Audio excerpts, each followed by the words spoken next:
So in this question we have to prove that root 3 is a irrational number. ठीक है, तो अपन contradiction method का use करेंगे.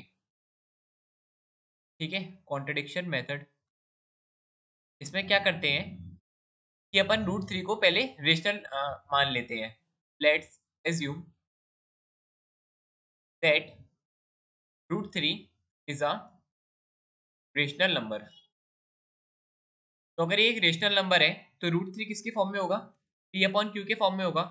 ठीक है, और यहाँ पे p और q क्या होंगे? को प्राइम होंगे.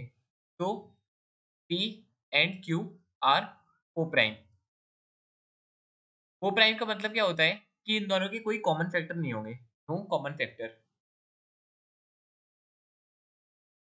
और q इज इक्वल टू होगा, q is not equal to होगा जीरो के. ठीक है, q कभी जीरो के इक्वल नहीं होगा. ठीक है, तो नो कॉमन फैक्टर का मतलब क्या है कि ये नंबर ऐसे नहीं होंगे 15/6. ठीक है, 15/6 को अपन क्या लिख सकते हैं, क्योंकि 5/2 3 से अगर काटे तो ये 5/2 के फॉर्म में हो सकते हैं, 15/6 के फॉर्म में नहीं हो सकते. ठीक है, मतलब कोई ऐसा मल्टीपल नहीं होगा इनका. ठीक है, ओके.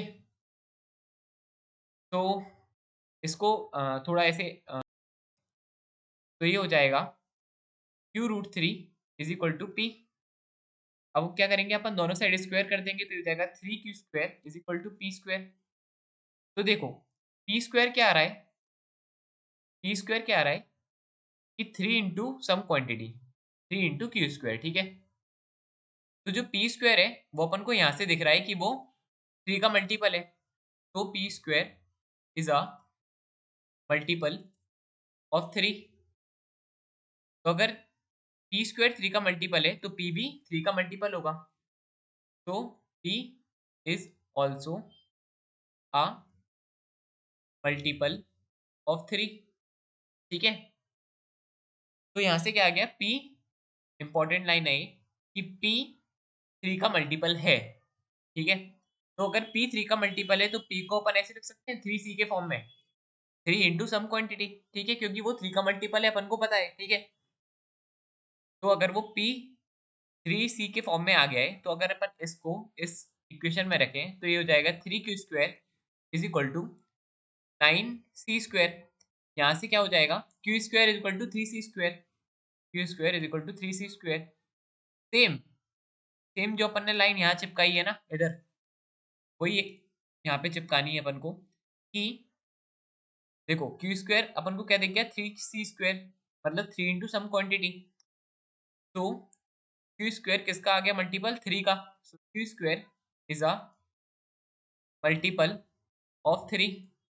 ठीक है, तो जब q² 3 का मल्टीपल है तो q भी 3 का मल्टीपल होगा. सो q इज ऑल्सो अ